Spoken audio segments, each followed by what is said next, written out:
நீங்க ஒரு தளபதியோட ரசிகராவோ இல்லைன்னா டிவிகேவோட தொண்டராவோ இருந்தீங்க அப்படின்னா இந்த வீடியோ உங்களுக்கானதுதான். நாம இதுல முழுக்க முழுக்க ஃபன் பண்ண போறோம்.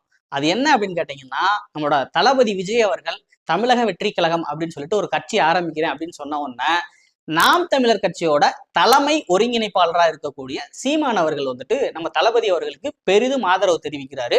இந்த சூழ்நிலையில நம்ம தளபதி அவர்கள் தன்னோட கட்சியோட கொள்கை நிலைப்பாட்டை அறிவிக்கிறாரு. இதற்கப்புறமா சீமான் மட்டும் இல்லாம நாம் தமிழரை சேர்ந்த பலரும் டிவிகே மட்டும் இல்லாம தளபதி அவர்களையும் விமர்சனம் பண்ண ஆரம்பிச்சிட்டாங்க. ஆனா இந்த விமர்சனங்களை எல்லாம் பொருட்படுத்தாமல் தளபதி விஜய் அவர்களும் டிவிகே கட்சியை சார்ந்தவர்களும் தாங்கள் முன்னோக்கி என்ன நகர வேண்டும் அப்படிங்கிற நகர்வை முன்னெடுத்து கொண்டு போயிட்டே இருக்காங்க. ஆனா இப்படி இந்த கட்சியை சார்ந்த யாருமே சீமானன் அவர்களுக்கு பதில் அளிக்காட்டா கூட சீமானனோட பொருளை எடுத்து அவரையே செய்யணும் அப்படிங்கிற மாதிரியான பதிலை நம்ம கொடுத்தானே ஆகணும். அதுல முதலாவதா எதை பார்க்க போறோம் அப்படின்னா, நான் அடைக்கலம் தேடி வரவில்லை, படைக்கலத்தோட யாரும் வான்னு கூப்பிடலையே. எதுக்கு வர்ற? எதுக்கு வர்ற? ஆமா, எதுக்கு வர்றீங்க? உங்களை யார் அரசியலுக்கு கூப்பிட்டா? யார் உங்களை கட்சி ஆரம்பிக்க சொன்னா? யார் உங்களை ஆட்சி கட்டில அமரணும்னு ஆசைப்பட சொன்னா? நீங்க ஏன் ஆட்சிக்கு அரசியலுக்கு வரணும்னு நினைக்கிறீங்க? ஏன் ஆட்சியை பிடிக்கணும்னு நினைக்கிறீங்க? நம்ம சீமானந்தன் அப்படியா?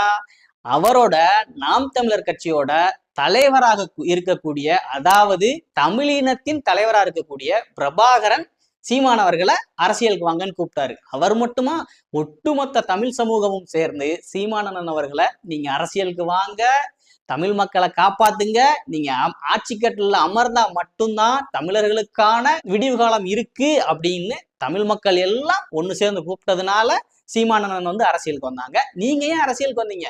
சொல்லுங்க விஜய் அண்ணன் அவர்களே, சொல்லுங்க. டிவிகே அப்படிங்கிற கட்சியை ஏன் ஸ்டார்ட் பண்ணீங்க? சொல்லுங்க சொல்லுங்க சொல்லுங்க. சரிங்க, இதை விடுங்க. கட்சி ஆரம்பிச்சிட்டாங்க, அடுத்து என்ன நிகழ்வு அப்படிங்கிறத பார்ப்போம். சரிப்பா, சீமானந்தனுக்கு பிடிக்காம விஜய் அவர்கள் வந்து கட்சியை ஸ்டார்ட் பண்ணிட்டீங்க.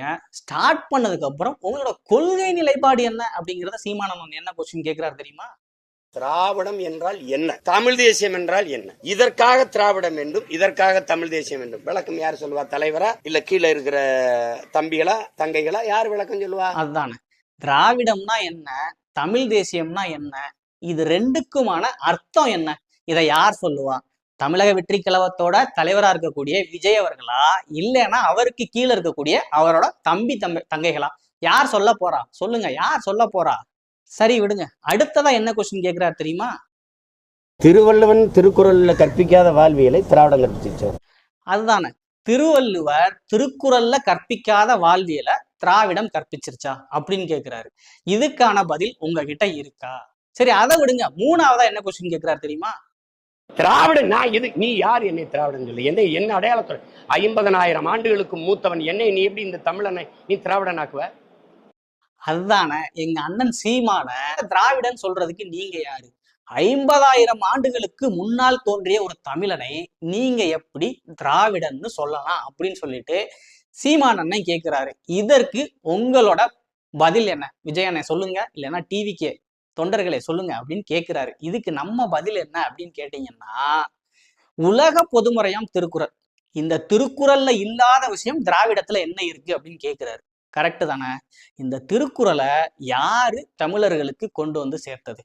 திருவள்ளுவர் எழுதிய திருக்குறளை தமிழர்களுக்கு கொண்டு வந்து சேர்த்தது யாரு? பட்லர் காத்தப்பன் அப்படிங்கிற ஒரு ஆளு எல்லிஸ் பிரபு கிட்ட கொடுத்து அந்த திருக்குறளை மீட்டு கொண்டு வர்றாரு. அவர் யார் தெரியுமா? நம்ம பண்டிதமணி அயோத்திதாசர், அவரோட தாத்தா. பண்டிதமணி அயோத்திதாசர் யாரு? யாருப்பா? திராவிட மகாஜன சபையை உருவாக்கியவர். திராவிடம் அப்படின்ற சொல்ல உருவாக்கியது யாரு?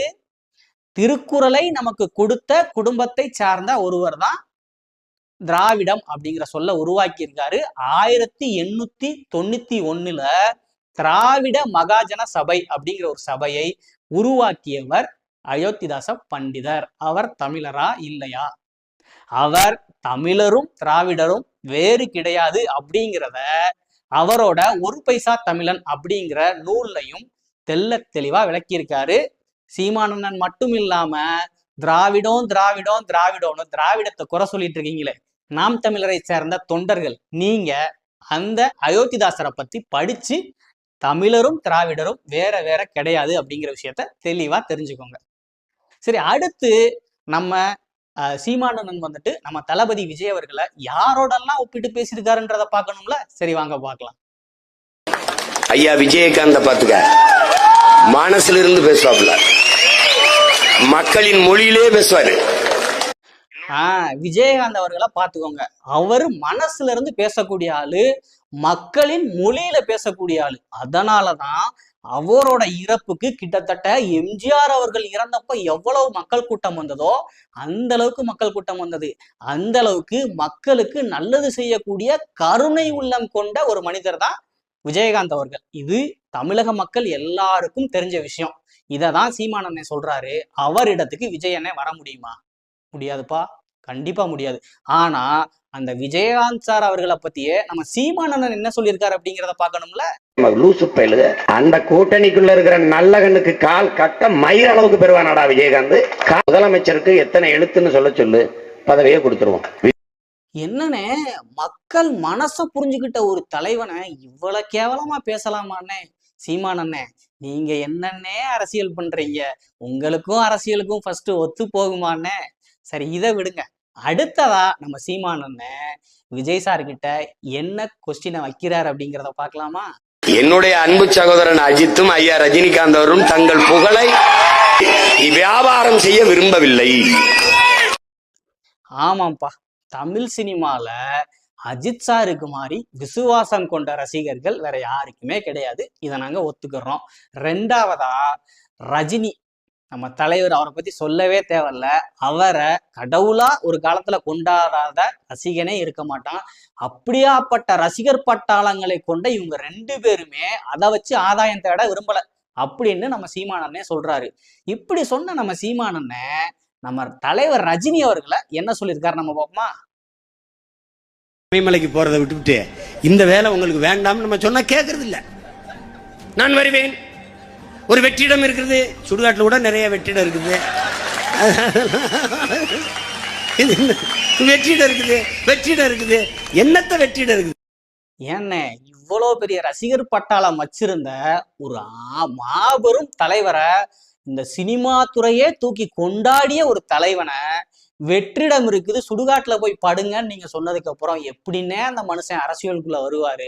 இப்படிதான் அரசியலுக்குள்ள வர்றேன்னு சொன்ன எல்லாத்தையும் அரசியலுக்குள்ள வரவிடாம பண்றதுக்கு நீங்க பண்ற டக்காலிட்டி வேலை இருக்கே, எப்பா. சரி விடுங்க, அதை விடுங்க. அடுத்து நம்ம சீமானண்ணன் என்ன பேசியிருக்காருன்னு நீங்களே பாருங்க. காமராஜர் படிக்க வச்சாரு, சீமா பனையேற சொல்றாரு. பனையேறது என் பண்பாட்டோட ஒன்று. கல்வி வள்ளல், கல்வி தந்தை, தமிழ்நாட்டு மக்களுக்கு கல்வியை கொடுத்த காமராஜரே உங்களோட பிள்ளைங்களை படிக்க வைங்க அப்படின்றாரு. ஆனா நம்ம சீமானண்ணை மட்டும் பிள்ளைங்களை பனைமரம் ஏற சொல்றாரு. கேட்டா பனைமரம் ஏறுறது நம்ம பண்பாட்டோட ஒன்றான். இப்படி சொல்ற நம்ம சீமானண்ணன் அவர் பிள்ளைகளை பனைமரம் ஏற வச்சிருக்காரா, படிக்க வச்சிருக்காராங்கிறத பார்க்கணும்ல. சரி வாங்க, அது என்னங்கிறத பார்ப்போம். என் பிள்ளைங்க, என் மயங்க 2 பேரும் ஆங்கில வழியில படிக்கிறாங்க. நான் அவமானப்படுறேன். பள்ளிக்கூடம் இல்ல, படிக்க என் பிள்ளைய தமிழ் படிக்க பள்ளிக்கூடம் இல்ல. அதாவது நம்ம சீமானண்ணே அவர் பிள்ளைங்களை மட்டும் பனைமரம் ஏற வைக்கல, தெளிவா பள்ளிக்கூடம் படிக்க வைக்கிறாரு. அதுவும் ஆங்கில வழி கல்வி. கேட்டா தமிழ் வழி கல்வியில படிக்க இங்க பள்ளிக்கூடமே இல்லையா? தமிழ்நாட்டுல அரசு வழி கல்வி எல்லாமே, பள்ளிக்கூடங்கள் எல்லாமே தமிழ்ல தான் இருக்கு.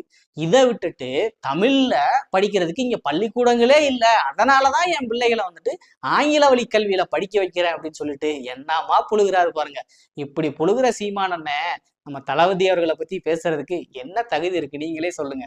சரி, இதை விடுங்க. அடுத்ததா அவர் என்ன சொல்றாருன்னு பார்ப்போம். கோயம்புத்தூர்ல நல்ல இட்லி மீன் குழம்பு அருமையாக இருக்கும், இங்கே சுக்கா நல்லா பக்காவா இருக்கும். டேய், இதெல்லாம் ஒரு தலைவன் பேசுறதாடா. அதுதானே ஒரு தலைவன் எப்படி பேசணும், மக்களுக்கு என்ன நல்லது பண்ணலாம், என்ன நல்ல திட்டங்கள் கொண்டு வரலாம் அப்படிங்கிறத பத்தி தானே பேசணும். அதை விட்டுட்டு எந்த ஹோட்டல்ல எது நல்லா இருக்குன்னு சொல்லிட்டு ஒரு மாஸ்டர் மாதிரியா பேசுறது? இப்படியெல்லாம் பேசுற மற்றவங்களை கலைக்கிற நம்ம சீமானண்ணே அவர் என்ன பேசியிருக்காருங்கிறத பார்க்கணும்ல. சரி வாங்க பார்ப்போம். முத நாள் எனக்கு சாப்பாடு வான்கோழி பிரியாணி, பெரிய கால் தட்டில். நான் அதுவரை சாப்பிட்டதில்லை. இவ்வளோ பெரிய காலாக இருக்குது, அது என்ன சாப்பிட்ட நல்லா இருக்கும். வான்கோழி என்ன சொன்ன, வான்கோழி பிரியாணி. முத நாள் எனக்கு ஆமைக்கறி 28 கிலோ அனுப்பிட்டாரு. இறால்னா இறால் அப்படின்னா 6 வகை இறால் இருக்கும். நண்டுனா நண்டு அப்படியே தான் இருக்கும், அப்படியே முழு நண்டாக இருக்கும். பிளந்து பார்த்தா உள்ளுக்குள்ள மாதிரி எப்படி சமைப்பாங்கன்னே தெரியாது. பெரிய மேசை முழுக்க பந்தயம் போட்டு தான் சாப்பிடுவோம். என்ன அரசியல் தலைவர்கள்னா மக்களுக்கு நல்லது பண்றத பத்தி பேசணும், சாப்பாட்டை பத்தி பேசக்கூடாதுன்னு சொன்ன நீங்களே எறா தொக்கு, வான்கோழி பிரியாணி, ஆமக்கறி அப்படின்னு சொல்லிட்டு அளந்து விடுறீங்களே. அது மட்டும் இல்லாம ஈழத்துல போர் நடக்கையில உங்களுக்கு இப்படியெல்லாம் விருந்து கொடுத்து உபசரணம் பண்ணாங்க அப்படின்னு சொல்றீங்களே. இதெல்லாம் அண்ட புழுகு ஆகாச புழுகா தெரியலையா? இதை யாருன்னே நம்புவா? சரி, இதை விடுங்க. அடுத்ததான் நம்ம சீமானண்ணன் என்ன ஒரு சம்பவம் பண்ணியிருக்காருங்கிறத நீங்களே பாருங்க. சினிமாவில் பஞ்சு டைலாக்ல தம்பி, இது நெஞ்சு டைலாக். இது நெஞ்சு நெஞ்சு நெஞ்சு டைலாக். அதாவது நம்ம சீமானண்ணன் என்ன சொல்றாரு அப்படின்னா, தளபதி அவர்கள் மாதிரி சினிமால பஞ்சு டைலாக் பேசுற வீரன் கிடையாதான், நெஞ்சு டைலாக். அதாவது ரியலாவே சீமானண்ணன் அவர்கள் ஒரு வீரன் மாதிரி சொல்றாரு. அப்படிங்கிறத ப்ரூஃப் பண்ற விதமா நம்ம சீமானண்ணன் என்ன பண்ணிருக்காருன்றத பாக்கணும்ல. சரி, வாங்க பார்ப்போம்.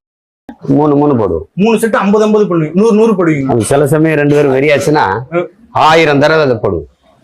அதாவது நம்ம ஜிம்ல போயிட்டு தம்பிள் எடுத்து ஆர்ம்ஸ்க்கு போடுவோம்ல ஒர்க் அவுட், அதை 1000 தடவை போடுவாரா நம்ம சீமானண்ணன். அதாவது இவர் என்ன சொல்ல வர்றாரு அப்படின்னா, நம்ம அருணால்டுக்கும் ரோனி கோல்மன் இருக்கார்ல, இவங்களுக்குமே இவர் தான் ஏதோ கோச் மாதிரியும் அவங்கள ட்ரெயின் பண்ணி பாடி பில்டர் ஆகுன மாதிரியும் நம்ம சீமானண்ணன் அளந்து விட்டுட்டு இருக்காரு.